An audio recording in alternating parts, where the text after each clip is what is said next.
খানিকটা ভিন্ন ধরনের ব্যতিক্রম ইবাদত, তার ক্ষমতা।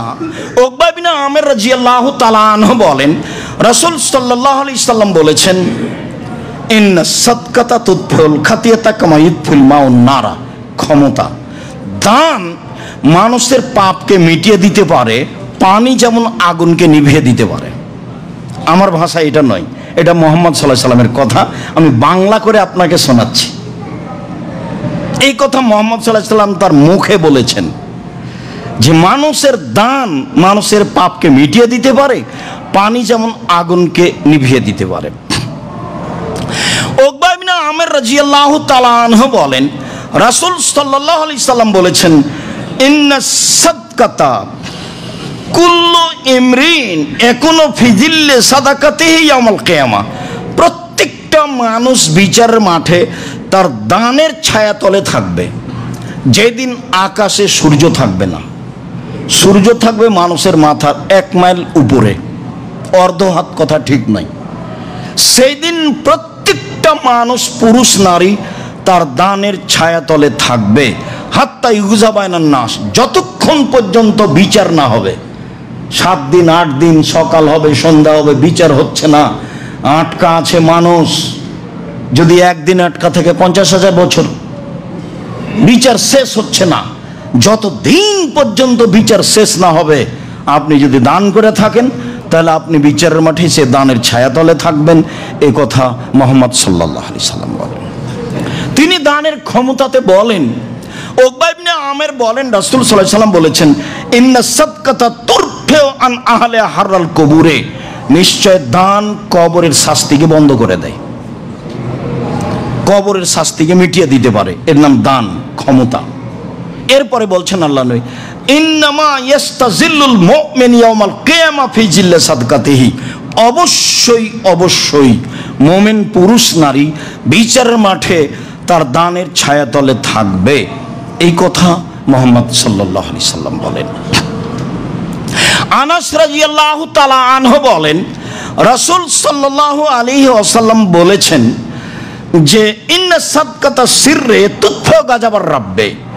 গোপন দান আল্লাহর রাগকে মিটিয়ে দেয়। আমি আপনি পাপী, আমার কিছু পাপ আছে, আপনার কিছু পাপ আছে, আল্লাহ অসন্তুষ্ট হয়ে আছেন। এইটাকে মিটিয়ে দেওয়ার পথ কি? সালাত নয়, হজ নয়, তাসবিহ তাহলিল নয়, জিকির আজকার নয়।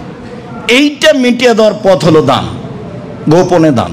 ভুলেও কখনো বলবেন না, মৌলানা সাহেব যিনি আদায় করছেন, ভাইজান আমি এই যে 5,000 টাকা দিলাম, একটু বলে দেন, একটু বলে দেন। 5,000 টাকা দিলাম, বলে দেন। যে চেয়ারম্যান সাহেব 5,000 টাকা দিলেন, একটু বলে দেন। এটা বলবেন না।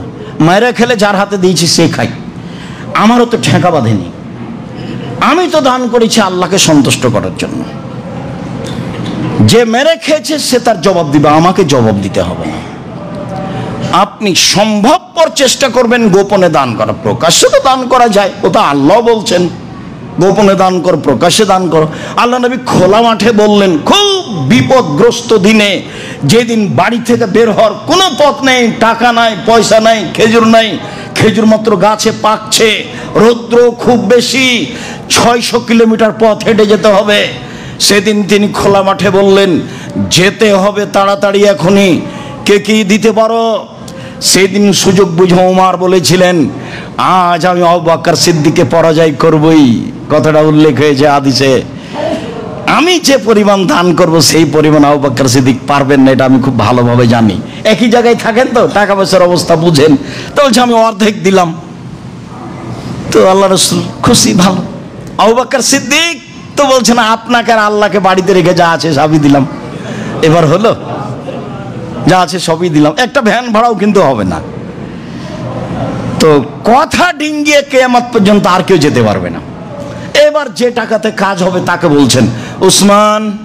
আল্লাহ রাসূল বললেন, উসমান বললেন, যত লোক তাবুকের যুদ্ধে যাবে সমস্ত লোকের অর্ধেকের যাতায়াত খরচ, খাওয়া খরচ আমি দিব। তার নাম দান। 30,000 মানুষ যাবে, তাহলে 15,000 উট দিবেন, আর 15,000 মানুষকে 3 মাসের খাওয়া খরচ দিবেন। তার নাম উসমান। নাম হলো উসমান গনি।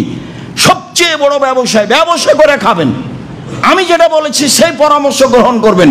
ব্যবসা চকলেট দিয়ে শুরু করব, লোন নেওয়া লাগবে না, কলা দিয়ে শুরু করব। 25 থেকে 30 থেকে 35 বছরের মাথায় গিয়ে বড় ব্যবসায়ী হব, একদিনে নয়। এর নাম ব্যবসায়ী। উনি বলছেন যে যেদিন তার বাড়ি ঘেরাও করা আছে সেই দিনের কথা তিনি বলছেন।